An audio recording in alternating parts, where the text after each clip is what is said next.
오늘도 화요 기도에 나오신 여러분들을 환영합니다. 오늘은 의인은 믿음으로 말미암아 살리라 라는 제목으로 함께 하나님의 말씀을 연구하고 은혜를 나눠보도록 하겠습니다. 오늘은 하박국 2장 1절부터 4절까지의 말씀을 함께 보도록 하겠습니다. 내가 내 파수하는 곳에 서며 성루에 서리라. 그가 내게 무엇이라 말씀하실는지 기다리고 바라보며 나의 질문에 대하여 어떻게 대답하실는지 보리라. 그리하였더니 여호와께서 내게 대답하여 가라사대 너는 이 묵시를 기록하여 판에 명백히 새기되 달려가면서도 읽을 수 있게 하라. 이 묵시는 정한 때가 있나니 그 종말이 속히 이르겠고 결코 거짓되지 아니하리라. 비록 더딜지라도 기다리라. 지체되지 않고 정령 응하리라.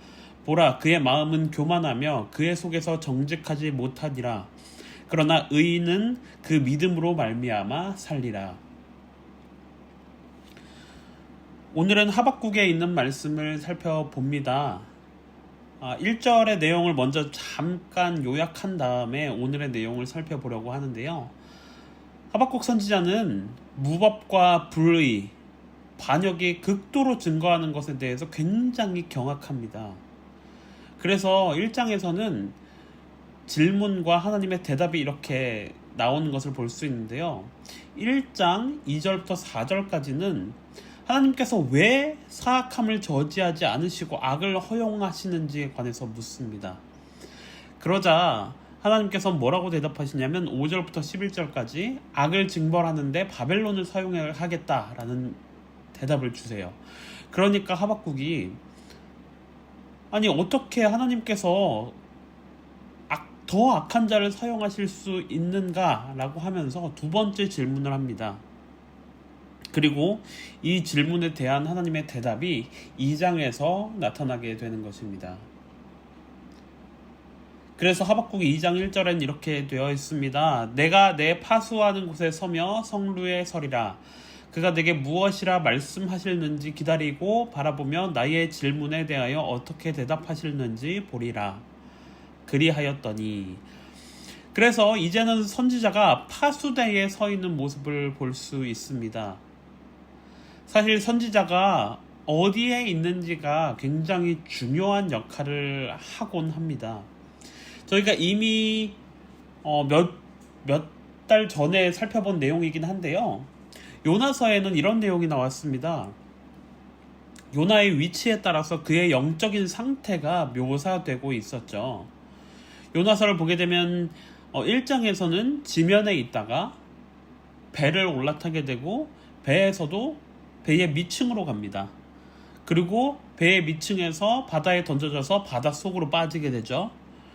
이제 2장으로 넘어와서는 바닷속에서 물고기 뱃속으로 들어가게 되고 그 이후에는 그의 표현에 의하면 스올의 뱃속에 가게 되었다라고 그렇게 설명을 합니다. 그리고 게다가 지옥의 깊은 곳이라는 설명까지 나오면서 점점 그의 영적인 상태가 바닥으로 향하고 있다는 것을 그의 위치를 통해서 우리에게 알려준 바 있습니다. 하박국 2장에서 선지자가 서 있는 위치 어디죠? 네, 파수하는 곳에 서 있다라고 설명을 합니다. 실제로 선지자가 파수꾼의 역할을 했는지는 저희는 알 수 없지만 적어도 그가 영적인 파수꾼의 역할을 하고 파수꾼의 심정으로 하나님의 말씀을 기다리며 하나님과 교통했다는 사실, 이것을 우리는 중요시 생각하고 그렇게 지켜봐야만 하는 것입니다. 선지자 하박국은 이해할 수 없는 현실에 의문을 가지고 울분을 가지고 있었지만 그래도 그는 분명하게 하나님의 명령을 받고 하나님의 말씀을 전하는 사람이었습니다. 이 세상의 역사가 하나님의 주권에 달려있음을 알았기 때문에 파수대에 올라갔고 성루에 올라갔던 것이죠. 그 이후에 하박국 2장 2절의 말씀에서는 이렇게 기록하고 있습니다. 여호와께서 내게 대답하여 가라사대 너는 이 묵시를 기록하여 판에 명백히 새기되 달려가면서도 읽을 수 있게 하라. 여기서는 하나님께서 두 가지를 강조하고 계십니다. 판에 명백히 새기되 하나님의 말씀을 기록하라고 하는 것은 선지자의 기별을 영구히 보존하라는 것과 관련되어 있는 내용입니다. 이 기록한다고 하는 것은 후대에 전해지도록 하는 그 의도가 담겨져 있는 것이죠.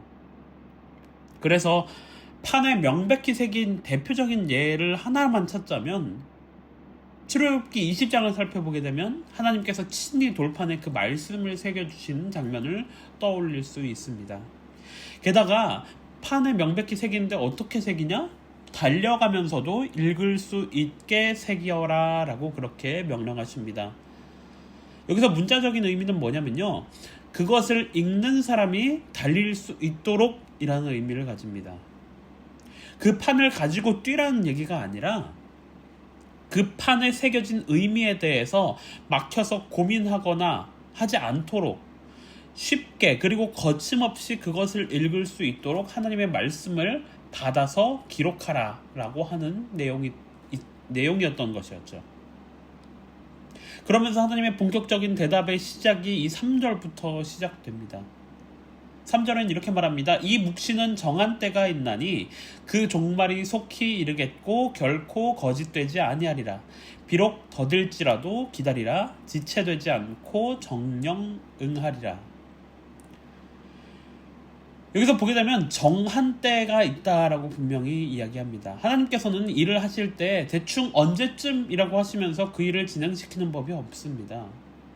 하나님께서는 언제나 하나님의 시간표가 있고 그 시간표에 맞춰서 하나님의 일을 행하고 계십니다. 갈라디아서 4장 4절에도 이런 말씀이 있어요. 때가 참에 하나님이 그 아들을 보내서 여자에게서 나게 하시고 율법 아래 나게 하신 것은, 여기서 주목할 만한 내용은 이 때가 참에라고 하는 것입니다. 시간이 되었기 때문에 하나님께서 일을 진행하셨다라는 거예요. 그 기준점이 뭐냐? 정해놓으신 그 때가 되었기 때문에. 계획되어진 분명한 타이밍이 있었고 예수님을 그때 태어나게 하신다라고 하는 겁니다. 하나님의 시간표 그리고 계획표가 있었고 그것에 정확히 들어맞게 이루어지고 있었다라고 하는 것이죠. 그리고 오늘 하박국의 말씀에 볼 때에 이 묵시 또한 뭐가 있다고 말하죠? 정한 때가 있었다라고 말합니다.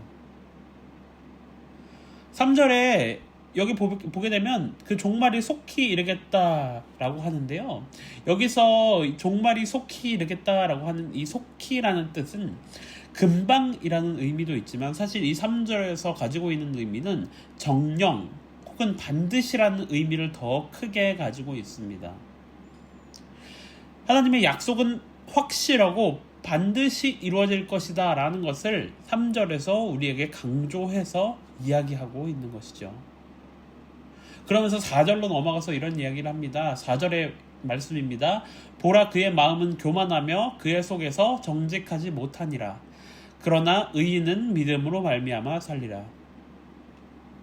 4절에 갑자기 의인과 악인을 대조하는 그 내용이 등장하는 것을 우리는 살펴볼 수 있습니다. 불의한 자는 교만하고 의인은 그가 가진 믿음이 있다. 이렇게 대조하면서 의인은 믿음으로 산다라고 그렇게 이야기를 하고 있어요. 근데 우리가 주목하고 싶은 것은 제일 마지막에 있는 의인은 믿음으로 살리라 라고 하는 부분입니다. 여기서 의인이란 말은 차다크란 단어를 씁니다. 이것은 옳다는 의미를 가지고 의 혹은 의로운이라는 의미로 번역이 됩니다. 이게 하나님에 관해서 설명할 때는 하나님의 어떠한 본질적인 거룩함, 하나님의 본질적인 의로움을 나타내는 데 사용이 돼요. 하지만 이 단어가 사람에게 사용될 때에는 하나님과의 관계적인 면들을 나타내는 데 사용됩니다. 그렇기 때문에 이를 연관지어서 생각해 볼 때 이 의로움이라고 하는 히브리적인 근본적인 개념은 이 관계에 관한 것임을 우리가 알 수 있습니다. 사무엘하 19장 28절에 보면 이런 말씀이 나옵니다. 내 아비의 온 집이 내 주 왕 앞에서는 다만 죽을 사람이 되지 아니하셨었나이까. 그러나 종을 왕의 상에서 음식 먹는 자 가운데 두셨사오니 내게 오히려 무슨 오름이 있어서 다시 왕께 부르짖을 수 있사오리이까. 여기서 보게 되면 이 오름이라는 표현이 이 차디크라는 표현을 번역한 것으로 등장하는데, 무비보셋 자신이 보일 수 있는 행동이나 윤리적인 면에서의 의는 없었지만 다윗과 요나단과의 관계, 그리고 무비보셋과 다윗과의 관계로서 무비보셋이 다윗에게 은혜를 입는 장면이 나옵니다. 그러니까 성경적인 의미에서 의라고 하는 것은 결국엔 이런 것임을 사무엘 하에서 설명하고 있는 거예요. 어떤 사람이 그가 맺고 있는 관계에 대해서 요구되어지는 것들을 준수할 때 그 사람은 의로운 사람이다 라고 하는 것입니다. 그 사람의 인격적인 내용이나 윤리적인 내용을 드러내는 게 아니라 어떤 관계에 충실한가, 그것이 옳음으로써 보여진다라고 하는 것이죠. 호세아에서도 4장 1절에 이런 말씀이 나왔습니다. 이스라엘 자손들아, 여호와의 말씀을 들으라. 여호와께서 이 땅 거민과 쟁변하시나니 이 땅에는 진실도 없고 인애도 없고 하나님을 아는 지식도 없고. 호세아도 분명하게 범죄한 자들에게 언급하는 첫 번째 것이 뭐냐면 이 땅에는 진실이 없다라고 하는 거예요. 근데 이 진실이라는 말이 에메트라는 단어를 썼는데 그 원어적인 의미를 따라가 볼 때 이 신실함을 나타냅니다. 이 신실함이라고 하는 것은 사람이 하나님과의 관계에서 지켜야 할 것들을 지키는 태도를 신실함이라고 부릅니다. 그러니까 이 의라고 하는 것은 결국 하나님과의 관계에 충실한가 그렇지 아니한가를 의미한다는 겁니다. 결국 의인이라고 하는 것은 내가 어떤 사람인지에 의해서 결정되는 것이 아니라 하나님의 말씀에 순종하고 따르는 자녀가 될 때 결정되는 문제라는 것을 우리가 분명하게 기억하게 되길 바랍니다. 그렇다면 의인이 승리하는 데 가져야 하는 이 믿음이라고 하는 것, 히브리어로 아무나라고 하는 단어를 사용하는데요, 이게 불변성, 충실함 이런 의미로서 번역이 됩니다. 구약 성경에서는 믿는다, 신실하다라는 의미로서 가장 많이 번역된 단어인데요, 이것은 단순한 신뢰 이상의 의미를 가집니다. 존경받을 만한 인격, 확신을 갖게 할 수 있는 어떠한 신뢰성 정도가 아니라 완전한 확고함을 이야기하는 거예요. 그러니까 하나님의 속성 자체를 말합니다. 언제나 변치 않고 신실하신 하나님의 속성을 의미하는 거예요. 하나님께서는 곧 의 그 자체이신데 하나님의 뜻이나 하나님의 정하심이 그 기준이 되고 그 기준에 이른 자들은 의롭게 된다라고 설명을 합니다. 하지만 인간으로서 그 기준을 지켜 의인이라고 불리울 자는 이 세상 어디에도 없고, 그래서 하나님께서 허락하신 은혜를 받은 자들만이 의로움을 받게 된다라고 하는 것이죠. 그리고 하나님께 은혜를 입은 자들의 반응은 믿음의 행동으로서 나타나게 된다는 것을 우리는 오늘의 말씀을 통해서 살펴봅니다. 그러나 의인은 그 믿음으로 말미암아 살리라 라고 하는 내용은 하박국의 전체 내용과 우리는 분리해서 생각할 수가 없습니다. 악이 완전히 차있고 악이 굉장히 강해지고, 그럼에도 불구하고 너무나 의인들이 무기력하게 있는 이 상태를 궁금해하고 질문한 것이 바로 이 하박국 선지자였습니다. 나아가서 악인을 하나님의 도구로 사용하시는 이 하나님의 말씀을 이해하지 못해서 다시 하박국이 질문했을 때 그 대답으로서 나온 그 대답이 바로 이 의인은 그의 믿음으로 말미암아 살리라 라고 하는 대답입니다. 하박국은 물었습니다. 이 지긋지긋한 현실 가운데에서 의인이 대접받지 못하고 오히려 이 의인이 더 힘들게 사는 이 상황 가운데에서 하나님의 백성들이 어떻게 살아가야 합니까? 라고 물었을 때에 하나님은 이렇게 대답해 주셨다는 거예요. 의인은 그의 믿음으로 말미암아 살리라. 우리가 방금 살펴봤던 것처럼 하나님의 은혜를 입고 하나님을 향한 믿음을 가져서 하나님의 관계 가운데 의롭다 칭함을 받은 자가 의인임을 우리는 살펴봤습니다. 그래서 그 의인들의 삶의 근거가 하나님이고 삶의 기준도 하나님이셔요. 그렇기 때문에 의인의 삶의 목적은 하나님의 뜻을 이루는 것입니다. 왜냐하면 하나님께만 자기의 생명이 있고 영원한 목표가 있기 때문에 그런 것이죠. 그런데 현실은 우리를 어렵게 하고 하나님으로부터 우리를 끊어놓으려고 합니다. 우리는 의인은 그 믿음으로 말미암아 살리라 라는 말씀을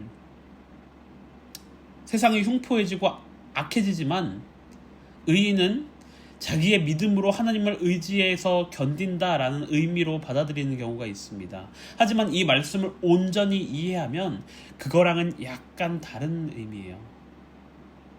의인이 믿음으로 말미암아 산다는 의미는 뭐냐면요, 의인이 자기에게 있는 그 믿음으로 인해서 하나님으로부터 보호받는다라고 우리가 그렇게 생각을 해야 합니다. 그저 이 힘든 세상 가운데에서, 나를 핍박하는 세상 가운데에서 내가 그 믿음 하나 가지고 어떻게든 이악 물고 버틴다라는 게 아니라 우리는 믿음이 있기 때문에 그 믿음을 주신 하나님께서 우리를 보호해 주신다라고 하는 거예요. 하나님의 보호하심과 하나님의 간섭, 하나님의 뜻이 세상에 의해서 방해되거나 세상에 의해서 없어지지 않을 것임을 분명하게 선언하는 내용이기도 한 것을 우리는 기억하게 되길 바랍니다.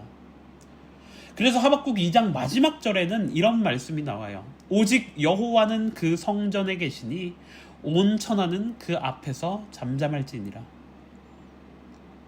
의인이 믿어야 할 것은요, 이런 하나님께서 모든 세상 위에 계셔서 우리에게 응답을 주실 것이라는 믿음입니다. 하박국 2장 5절부터는 불의한 자들에 관한 일들이 쫙 드러나게 되는데요, 5가지 화가 등장하며 그들이 어떤 심판을 당할지가 자세하게 나옵니다. 결국 현재 지금을 사는 그 악인들이, 그리고 불의한 사람들이 득세하는 것 같고 어려움 없이 계속 잘 살 것 같아도 이 상황 가운데에서 하나님이 우리에게 주시는 메시지는 하나님께서 그들을 심판의 도구로서 사용할 뿐이지 불의한 자들을 영속적으로 득세하고 잘 살게 해주실 분이 아니라는 사실입니다. 불의한 자들은 그들이 한 일로 인해서 온갖 화를 받게 될 것이지만 의로운 자들은 그들이 가지고 있는 믿음으로 결국에는 승리하게 될 것입니다. 여호와 하나님께서 그 승리를 우리에게 가져다 주실 것, 그것을 굳게 믿고 우리가 매일매일을 승리하게 되길 바랍니다. 불의한 자들의 일희일비하는 어떠한 모습을 보고 우리가 똑같이 그것을 통해서 희망을 얻거나 좌절하거나 하는 것이 아니라 오직 우리에게 모든 것을 제공하실 하나님을 바라보면서 우리가 매일 기쁘게 매일 승리하면서 사는 저와 여러분이 되길 바라면서 오늘 말씀을 줄이도록 하겠습니다.